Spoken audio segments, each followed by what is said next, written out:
Salam sejahtera. Setiausaha politik Anwar Ibrahim akhirnya sekolahkan pembangkang. Urusan rasmi Perdana Menteri bukan pergi jalan-jalan. Pembangkang sekarang, kata netizen, sudah kehilangan modal politik. Mereka akan gunakan apa saja modal politik untuk menjatuhkan kerajaan pimpinan Anwar Ibrahim, kerajaan kukuh, kerajaan yang bagus, kerajaan yang memimpin ini. Mereka akan gunakan semua isu picisan yang murahan. Yang lebih menariknya ialah apa saja benda yang mereka boleh ditunggang. Kalau ada kes tentang batu kerikil kah, tentang tayar pecah kah, mereka akan kaitkan dengan Perdana Menteri. Apa saja dikaitkan dengan Perdana Menteri. Sebab kenapa? Mereka tiada isu lain yang boleh diguna pakai. Ini mereka termasuklah menggunakan isu lawatan Anwar Ibrahim, yang padahal Anwar Ibrahim kerja keras. Kalau kita lihat, Anwar Ibrahim macam tiada bercuti langsung. Dia patut disokong. Anwar Ibrahim bukan patutnya dikeji, tetapi patut disokong. Tapi biasalah, bila orang dengki, mereka tak mampu lakukan, mereka mulalah mencipta naratif cerita-cerita yang tak tepat dan berunsur fitnah. Hari ini akhirnya, setiausaha politik Perdana Menteri sekolahkan pembangkang berkait dengan urusan rasmi Perdana Menteri, bukan pergi jalan-jalan. Anda lupa sudahkah? Pembangkang sudah lupakah bahawa dulu mereka juga mempunyai menteri yang tidak mempunyai prestasi langsung? Lebih kuranglah mereka itu semua ada yang makan gaji buta. Sebelum saya teruskan ulasan ini, jangan lupa tinggalkan komen Anda di dalam ruangan komen dengan tanda pagar "Kami benci politik fitnah". Sekarang saya nak perkenalkan kepada Anda semua, ini terapi imun transfer factor for life. Terapi imun ini meningkatkan daya imun badan kita sehingga 400%. Secara umumnya, kita kena penyakit kerana daya imun badan kita yang lemah. Secara umumnya, kita kena penyakit kerana daya imun badan kita yang jadi bodoh. Tetapi dengan peningkatan daya imun badan kita sehingga 400%, imun badan kita menjadi kuat, stabil dan dididik menjadi bijaksana untuk melawan penyakit daripada dalam tubuh badan kita. Lalu kita jadi sembuh daripada semua jenis penyakit yang ada dalam tubuh ataupun di luar tubuh badan kita. Saudara, terapi imun ini diperakui oleh doktor-doktor di seluruh dunia, termasuklah doktor di Malaysia. Terapi imun ini lulus KKM, diiktiraf oleh KKM dan juga halal. Dapatkannya sekarang, jangan tangguh-tangguh. Kerana jika Anda tangguh-tangguh, mungkin Anda akan menyesal. Ingat, kalau ini dah kali kedua, ketiga Anda melihat video ini, mungkin Tuhan hantar saya untuk jalan ikhtiar sebab untuk Anda sembuh. Dapatkannya melalui nombor telefon yang tertera dan dapatkan konsultasi percuma.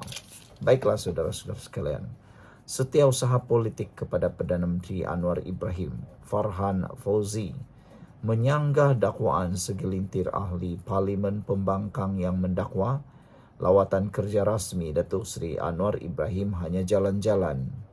Dalam satu kenyataan balas hari ini, Farhan menyifatkan pembangkang sebagai bebal dan memahami impak kekalutan geopolitik dan geoekonomi yang sedang melanda dunia.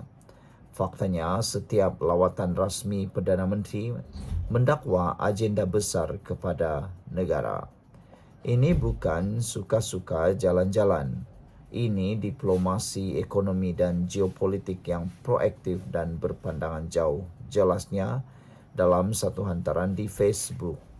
Menurut beliau, pendekatan diplomasi ekonomi yang dipimpin Perdana Menteri telah berjaya meluluskan pelaburan bernilai RM378 bilion pada tahun 2024, naik 14.9% berbanding tahun sebelumnya. Kedua, menyumbang kepada nilai dagangan keseluruhan RM2.88 trilion, peningkatan 9.2%, dan ketiga, mengekalkan nisbah dagangan KDNK sekitar 130% sambil menegaskan kedudukan Malaysia sebagai ekonomi terbuka. Dibandingkan dengan era pentadbiran Perikatan Nasional PN, Farhan menyifatkan kepimpinan terdahulu sebagai tidak keterhadapan dalam mempromosi Malaysia di pentas antarabangsa sekaligus menjejaskan keyakinan pelabur. Akuilah hakikat yang terselah dalam liputan sejarah krisis politik negara. Era kepimpinan tempang, lemah dan ketandusan idea ibarat seperti seekor belalang di tepi lautan.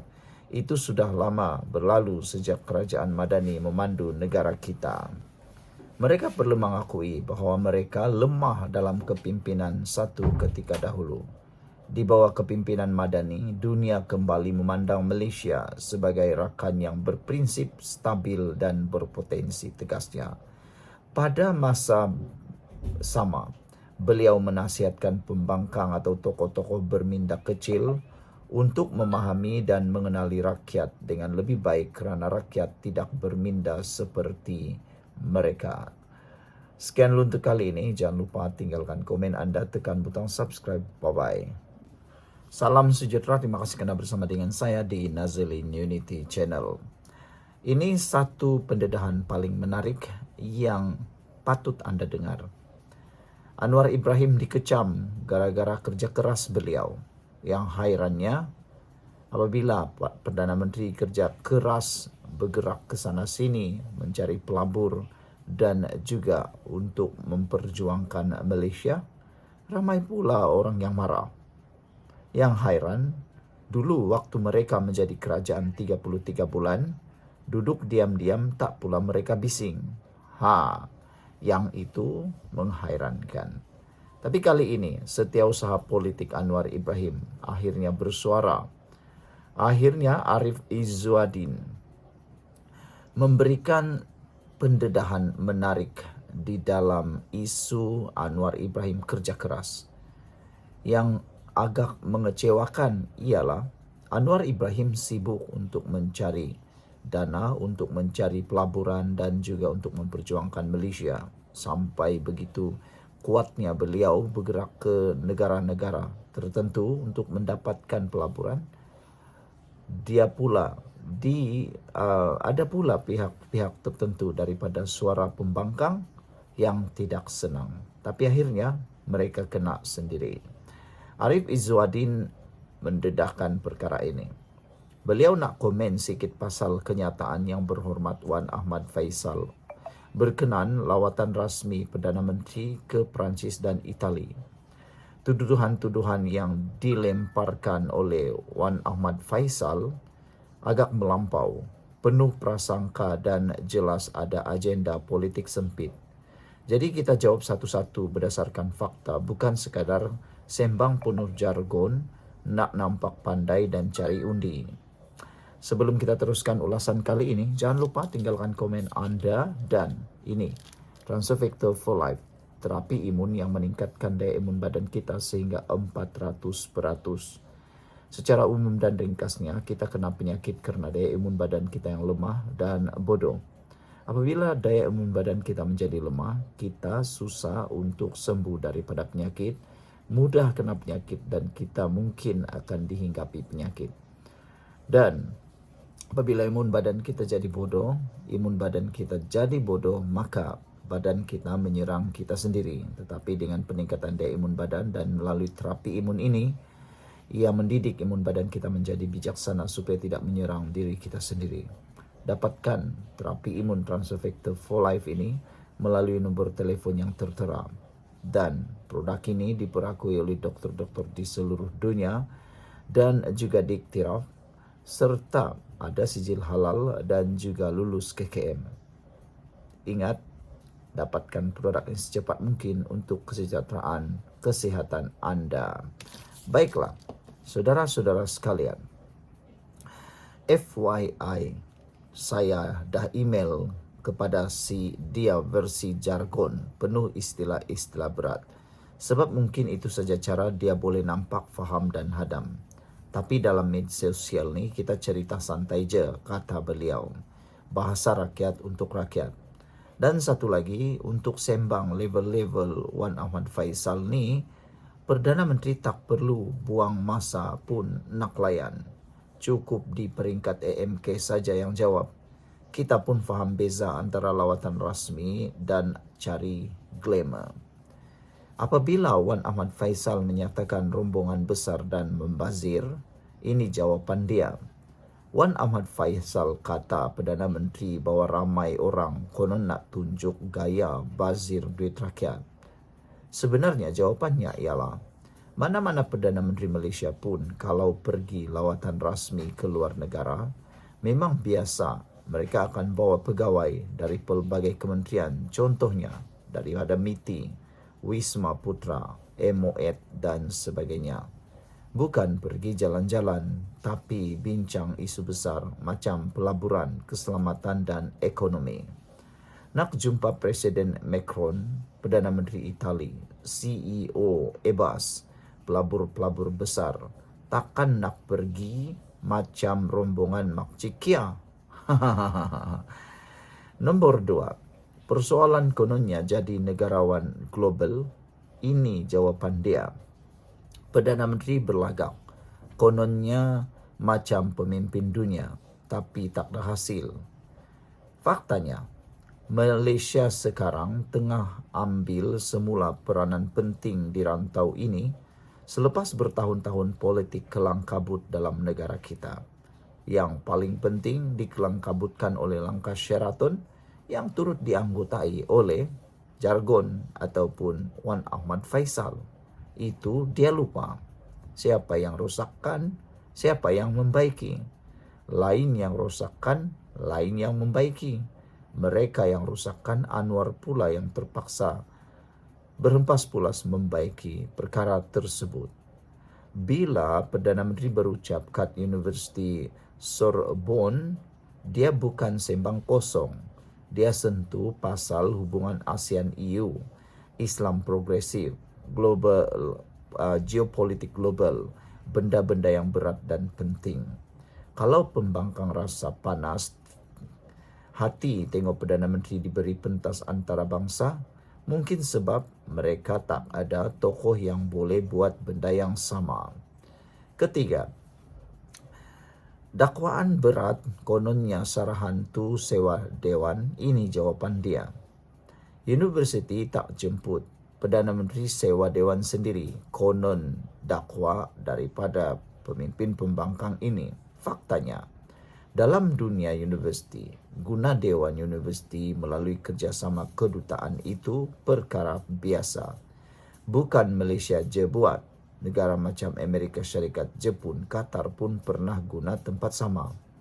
Kalau Perdana Menteri tak cakap apa-apa, nanti kena tuduh tak buat kerja. Bila dia buat, kata pula sewa dewan. Dah, kenapa pula? Keempat, dakwaan kononnya tak masuk berita media luar.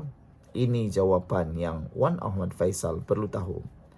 Logik Wan Ahmad Faisal kata lawatan tu tak dilaporkan media antarabangsa, jadi lawatan tu tak penting.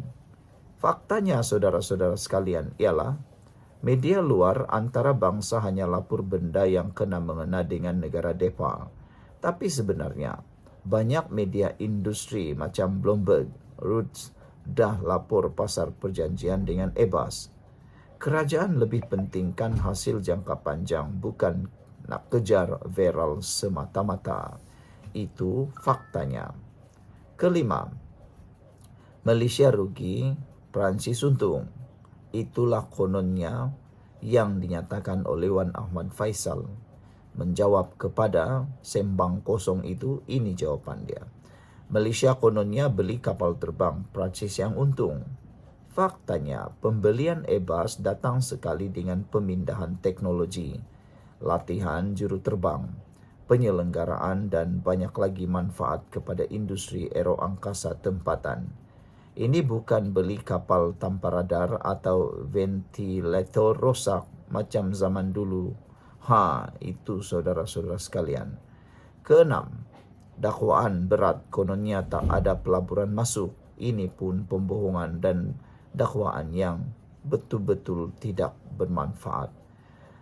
Tak nampak hasil, semuanya potensi je. Itu kata Wan Ahmad Faisal. Faktanya, Pelaburan bukan macam beli air kat kedai. Hari ini jumpa, hari ini juga terus masuk duit.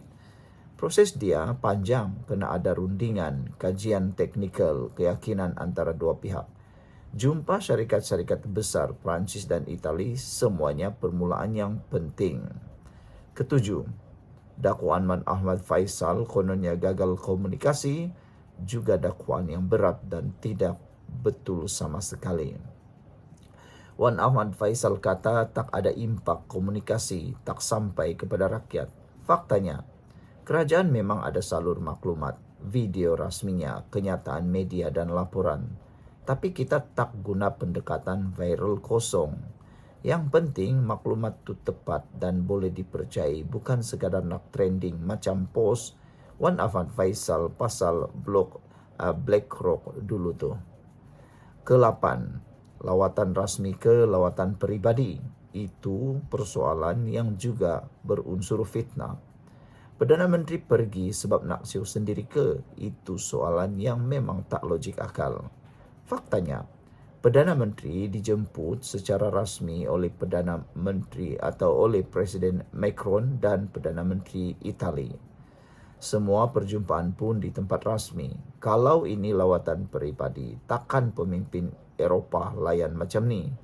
Jangan kecilkan sangat peranan Malaysia. Kesimpulannya, lawatan Perdana Menteri ke Eropah ini bukan untuk tunjuk ego, tapi untuk menaikkan nama Malaysia di mata dunia. Wan Ahmad Faisal jadikan hal diplomatik ini bahan mainan politik dan itu sangat bahaya. Sebab apa? Nombor 1, nampak sangat tak faham cara hubungan antara bangsa berfungsi. Kedua, nak jatuhkan imej negara demi politik sempit. Ketiga, tak ada idea lain yang lebih membina. Kalau nak jadi pembangkang yang berkesan, jangan tembak sembarangan. Belajar beza antara serang individu dan jaga kepentingan negara. Malaysia tengah bangkit semula. Yang gelabah siapa? Bukan Perancis, bukan Itali. Tapi mereka yang dulu pegang kuasa tapi tak buat kerja. Lepas tu dengki bila orang lain berjaya. Contohnya, Wan Ahmad Faisal. Ditulis oleh Arif Izzuddin, Ketua Biro Hubungan Antarabangsa, Angkatan Muda Keadilan Malaysia. Sekian dulu untuk kali ini. Jangan lupa tinggalkan komen anda dengan tanda pagar. Kami benci politik dendam. Bye-bye.